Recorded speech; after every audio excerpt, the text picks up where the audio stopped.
हमने एक चर्चा की खास करके कि ऋग्वेद की शुरुआत कैसे हुई और ऋग्वेद का रूट कौन सा है, कि असल मायने में ऋग्वेद कहाँ से आया, या जो 3 तथ्य दिए गए यानी 3 फैक्ट्स दिए गए कि जो आर्यंस थे वो सेंट्रल एशिया से आए। एक तथ्य दिया गया कि कहा गया कि शायद आर्यन कहीं से नहीं, उसी देश में कहीं इसी देश में कहीं पैदा हुए, यहीं से उनकी उत्पत्ति मानी जाती है। एक कहा जाता है कि वो घुमक्कड़ी थे, बस घूमते फिरते रहते थे, तो कहीं से भी आ गए। लेकिन अब तक का सबसे जो सर्टिफाइड जो फैक्ट माना जाता है वो फैक्ट है कि वो सेंट्रल एशिया से इस देश में आए, यानी ईरान से, यूरोप से। कहाँ से? यूरोप से। यानी जिसे ज़ोरास्ट्रियन या हर्डर्स थे, यानी ये कौन थे? घुमक्कड़वादी थे या नोमैडिक थे, जो घूमते रहते थे अपनी चीज़ों को लेकर, अपने सामान को लेकर, खुद को लेकर। जानवर चरवाह थे, जानवर चराते रहते थे। ठीक है, इतनी बात कर रहे हैं क्योंकि मैक्स मुलर के सिद्धांत के अनुसार यही ज्यादा परफेक्ट बैठा है। और चूंकि इस बात का सर्टिफिकेशन कौन करता है, इस बात को सर्टिफाई करता है ज़ेन अवेस्ता। कौन करता है? Zend Avesta. और ज़ेन अवेस्ता का मतलब क्या है? ज़ेन जो कि इनकी पुस्तक है, जो बुक है, जो टेक्स्ट बुक है, और अवेस्ता उसकी एक्सप्लेनेशन है, कमेंट्री है। ठीक है, तो उसे कहते हैं ज़ेन अवेस्ता। दोनों को मिला के क्या बना है? Zend Avesta. क्लियर है? चलो आगे चलते हैं। आज मैं आपको इसके 4 जो एस हैं उसके बारे में बताऊंगा, यानी कि किस तरह से आर्यों ने इसे 4 चरणों में बांटा। लाइफ को 4 हिस्सों में बांटा है ना, आश्रम को 4 हिस्सों में बांटा, वेद 4 हैं, उनके उपवेद 4 हैं। उस तरह से आपको सब 4 क्या क्या है इसके बारे में आज आपको इस क्लास में सुनने को और जानने को मिलेगा। तो आओ इसके बारे में चर्चा करते हैं। Let's see the importance of 4 in the वैदिक पीरियड। 4 की इंपॉर्टेंस क्या है, और 4 वेदों के हिसाब से सबसे परफेक्ट नंबर माना जाता है अकॉर्डिंग टू दैट। ठीक है, तो एक एक करके देखते हैं जरा। सबको दिख रहा है? ठीक है, तो सबको दिख रहा है। तो हम सब 4 टाइप की सारी चीजों को पढ़ते हैं और जानते हैं कि वेदों में 4 का महत्व आखिर क्या है, इस 4 नंबर का महत्व क्या है अपने आप में। तो देखो जरा, पहला है, इनके कितने वेद हैं? 4 वेद हैं। कितने वेद हैं? 4 वेद हैं।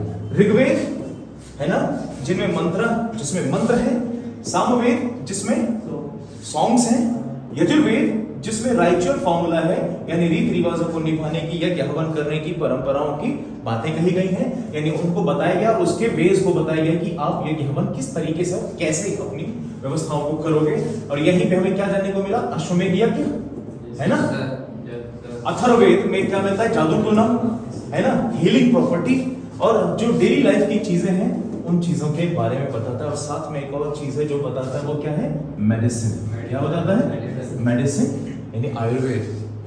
आयुर्वेद को लेकर कंफ्यूजन होती है कि आयुर्वेद जो आता है वो कहां से आया है? यजुर्वेद से। मैक्सिमम लोग कंफ्यूज होते हैं, लेकिन यजुर्वेद से आयुर्वेद नहीं आता है। कहां से आता है? अथर्ववेद से। यजुर्वेद में क्या है? यज्ञ हवन करना, और राजाओं की शक्तियों को बढ़ाने के लिए हवन किया जाता था। वो सारी परंपराएं आपको यहाँ देखने को मिलती हैं। तो ये समझ में है? 4 पार्ट समझ में। अब इन 4 पार्टों को, यानी हर एक वेद का भी अपना 4 पार्ट है।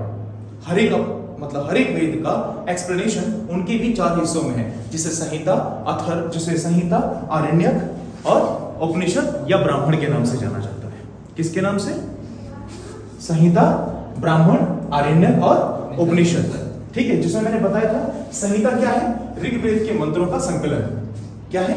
ऋग्वेद के मंत्रों का संकलन, कलेक्शन। ब्राह्मण क्या है? राइचुअल एक्सप्लेनेशन, मतलब जो ऋग्वेद में दिए गए मंत्र हैं उन मंत्रों को क्या किया गया है? परिभाषित किया गया है और उसे आसान किया गया है लोगों के लिए, इसलिए ये प्रोज में है, यानी गद्य में है। इसकी रचना किस चीज में की गई है? गद्य में की गई है। किसमें की गई है? गद्य में की गई है। आरण्यक ऐसे टेक्स्ट, यानी ऐसे ग्रंथ जो जंगलों में लिखे जाते थे। जब ये ऋषि मुनि या जो ये होते थे, गुरु होते थे, जब जंगलों में वास करते थे, जंगलों में रहकर, अरण्य में रहकर जो रचना करते थे उसे आरण्यक, और अरण्य की देवी को अरण्यानी कहते थे। यानी जंगल की देवी का नाम क्या था? अरण्यानी। और इसे कहते हैं forest text, which is symbolism. Upanishad का दूसरा नाम है वेदांत। क्या नाम है? वेदांत। और ये स्पिरिचुअल है, फिलॉसफी है, विजडम है, यानी ये सिर्फ फिलॉसफी है, एक दार्शनिकता भावना है, यानी लोगों की अपनी सोच है, अपने अपने तरीके से ज्ञान को बांटना इस उपनिषद। ठीक है, जैसे मैं एज अ गुरु आपको जो चीज बताऊं, किसी बारे में मार्गदर्शन करूं और आपको बताऊं, तो वो उपनिषद है। मैंने कहा जीवन चाहे कितनी भी मुश्किल में घिरा हो, लेकिन फिर भी कोशिश करते रहना इंसान का पहला धर्म है। ये उपनिषद है। क्या है ये? उपनिषद है। समझ गए? क्योंकि ये फिलॉसफी है, अपनी सोच है, उस सोच का मॉडिफिकेशन है और आप तक उस सोच को पहुंचाना है। क्लियर हुआ? यही उपनिषद है और इसे वेदांत इसीलिए कहते हैं, यानी वेदों का अंत यहां से होता है, क्योंकि उपनिषद ने चीजों को इतना शॉर्ट कर दिया, वो रिटर्न रूप में कहीं भी पहुंच नहीं पाए, इसलिए उपनिषद का अंत हो गया। लोगों ने अपने अपने तरीके से प्रभावित किया और वो खत्म हो गया, क्योंकि हर कोई गुरु ही बनना चाहता था। तो हर कोई गुरु बनने के चक्कर में अपने महागुरुओं के ज्ञान को छोड़ा और अपना गुरु प्रकाश, अपना ज्ञान प्रकाशित किया। इस तरीके से उपनिषद, यानी उपनिषद से वेदों का अंत हो गया। आगे चलते हैं। 4 स्टेजेस ऑफ लाइफ, जीवन के 4 स्टेजेस बनाए, जिसे आश्रम सिस्टम कहा गया। क्या कहा गया? आश्रम सिस्टम, हिंदी में आश्रम व्यवस्था। आश्रम व्यवस्था क्या है? जो कि लेटर वैदिक पीरियड में थी। किसमें थी? लेटर वैदिक पीरियड में। अर्ली वैदिक पीरियड में नहीं, किसमें थी? लेटर वैदिक पीरियड में। अब क्या है? पहला है ब्रह्मचर्य। पहला क्या है? ब्रह्मचर्य, यानी जीवन को 4 चरणों में बांटा। इंसान के जीवन को 4 चरणों में बांटा। वो है ब्रह्मचर्य, गृहस्थ, वानप्रस्थ और संन्यास। यानी इनका मानना था कि जो इंसान का जीवन है वो 100 वर्षों का है। कितने वर्षों का है? 100 वर्षों का है। और इन्हीं 100 वर्षों में, यानी 25-25 के गुणनफल में इन्होंने क्या किया? लाइफ को बांट दिया।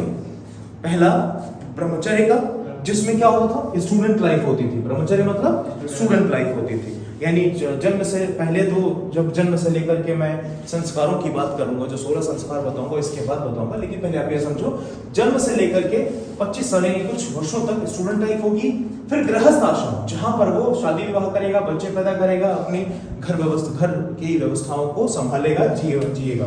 और उसके बाद घर की जीवन जीने के बाद वानप्रस्थ की ओर प्रस्थान कर जाएगा। किसकी ओर प्रस्थान कर जाएगा? वानप्रस्थ की ओर, जंगल की ओर प्रस्थान कर जाएगा। वानप्रस्थ मतलब जंगल, यानी जंगल में जाकर के वहां पे वो फॉरेस्टर होगा, जंगल में घूमेगा, मतलब एक रिटायरमेंट स्टेज होगा उसका, क्या वो रिटायर हो चुका है घर की जिम्मेदारियों से और चीजों से।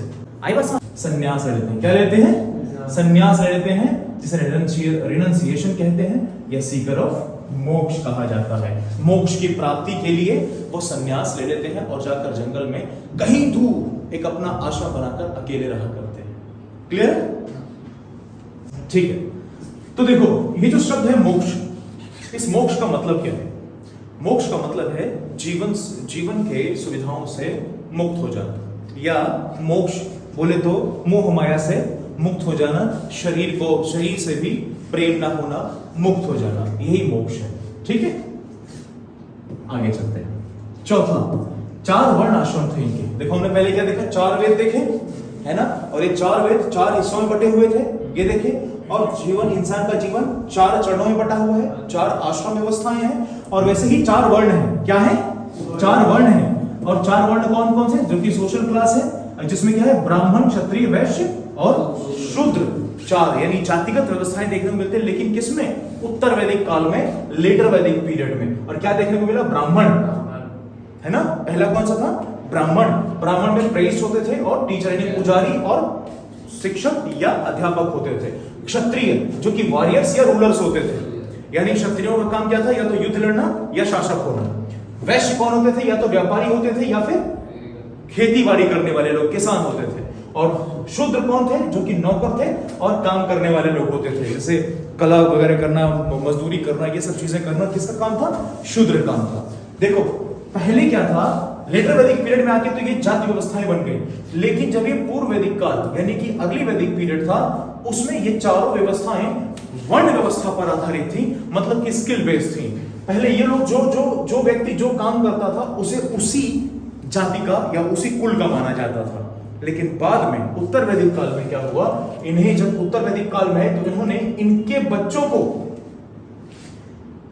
जो आने वाले बच्चे, जो इनके बच्चे पैदा हो रहे थे, उन बच्चों को जन्म से ही कहा कि अब ये जन्म से ही जातिगत माने जाएंगे। कारण कि भविष्य में यदि हमें कभी जरूरत पड़े तो हमें लोगों को तैयार ना करना पड़े, हमें तैयार लोग ही मिले। जैसे मान लो कोई स्किल है, कोई चमड़े का काम करता है, कोई घर बनाने का काम करता है, कोई खेती का काम करता है, कोई पर्टिकुलर व्यापार का काम करता है, तो जो उनका बच्चा है, बेटी या बेटा, वो उनको क्या करेंगे, वही स्किल ट्रांसफर करेंगे, उनकी जिम्मेदारी बना दे कि भाई जैसे कहते हैं डॉक्टर का बेटा डॉक्टर, एक्टर का बेटा एक्टर, पुलिस का बेटा पुलिस, आर्मी वाले का बेटा आर्मी। ये जो परंपराएं आई ये जेनेटिकली इंसान में ट्रांसफर हुई, ये सोच उनमें जेनेटिकली आई, पहले से नहीं थी। जब वर्ण व्यवस्थाओं को फिक्स किया गया, जब जातिगत व्यवस्था को फिक्स कर दिया गया, तो लोगों ने अपनी स्किल्स को ट्रांसफर करना शुरू किया कि भाई मैंने ये सीखा है तो इसे और बेहतर सीख और इसे और फैला, ये तेरी जिम्मेदारी। पहले ऐसा नहीं था, पहले जिसकी जो स्किल सीखना चाहे सीखे और वो उस स्किल में जा सकता है। जैसे आज व्यवसायी है तो कल वो उसका बेटा योद्धा हो सकता है, कल वो योद्धा है तो उसका बेटा युद्ध नहीं लड़ना चाहता तो वो कलाकार हो सकता है, अगर वो कलाकार नहीं बनना चाहता तो एक खेतीहर बन सकता है, व्यवसायी बन सकता है, और नहीं तो फिर वो कोई पुजारी या अध्यापक बन सकता है। तो ये वर्ण व्यवस्था थी, ये वर्ण व्यवस्था थी कि जो जिस स्किल में चाहे उस स्किल में जा सकता है, वो उसे उसी वर्ग का माना जाएगा। लेकिन इस चीज को सर्टेन बनाने के लिए कि भाई इस चीज को जन्म से ही हम कर दें तो इससे हमें क्या होगा, बार बार ढूंढना नहीं पड़ेगा, और जो आज फिक्स है यही आगे भी रूल करते रहेंगे ऐसे ही जैसे है, और व्यवस्थाएं आज तक ऐसे ही फिक्स हो गई।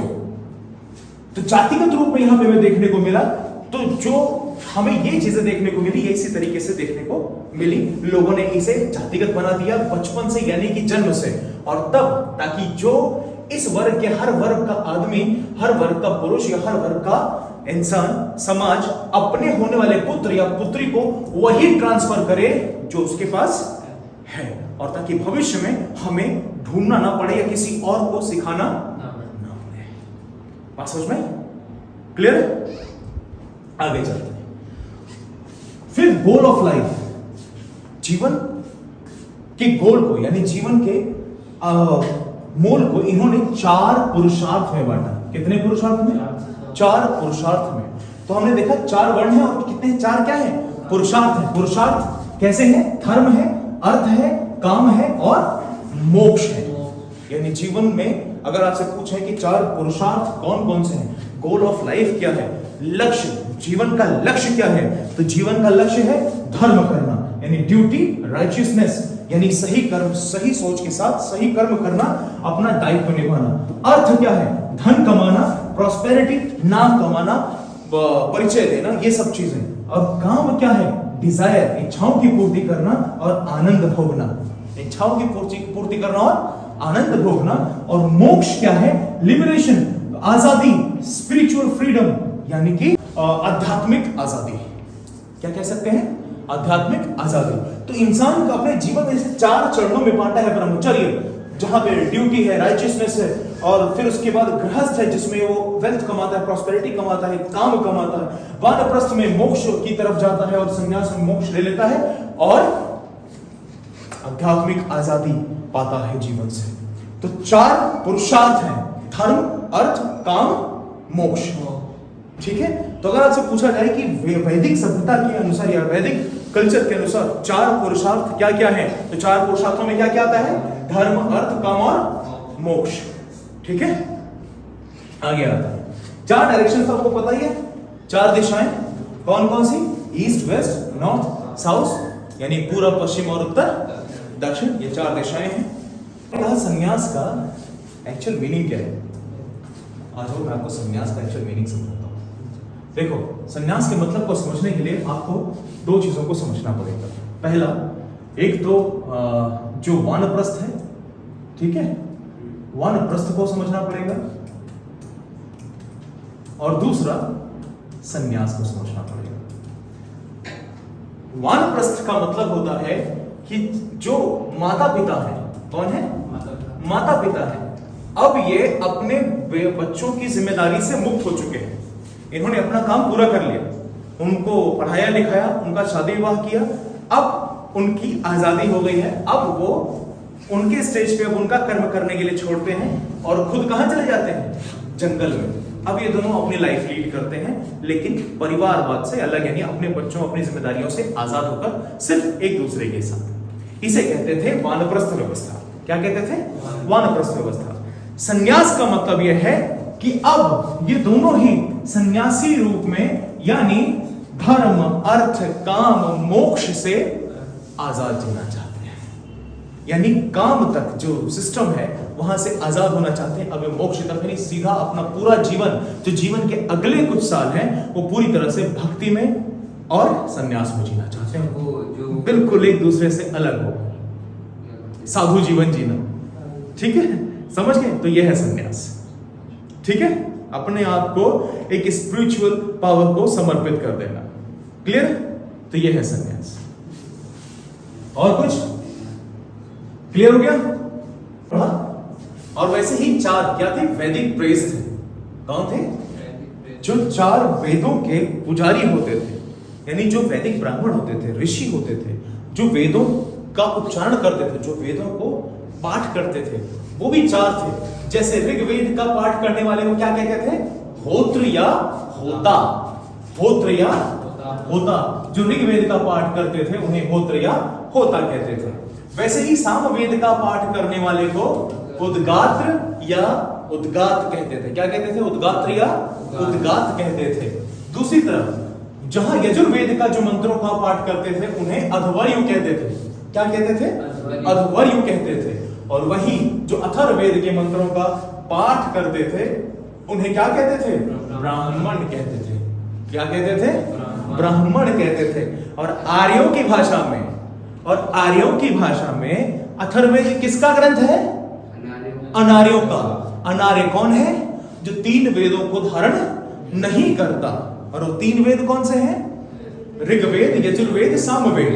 यानी ये ब्राह्मण, जो यहां ब्राह्मण कहे जा रहे हैं, ये वेद त्रयी से बाहर हैं। और दूसरा सबसे बड़ा फैक्ट जो आपको पता लगा, देव शब्द जो कि जिंद अवस्था में शामिल है, ऋग्वेद में उसी देव शब्द का अर्थ यहां जिंद अवस्था में राक्षस से है। किससे है? राक्षस।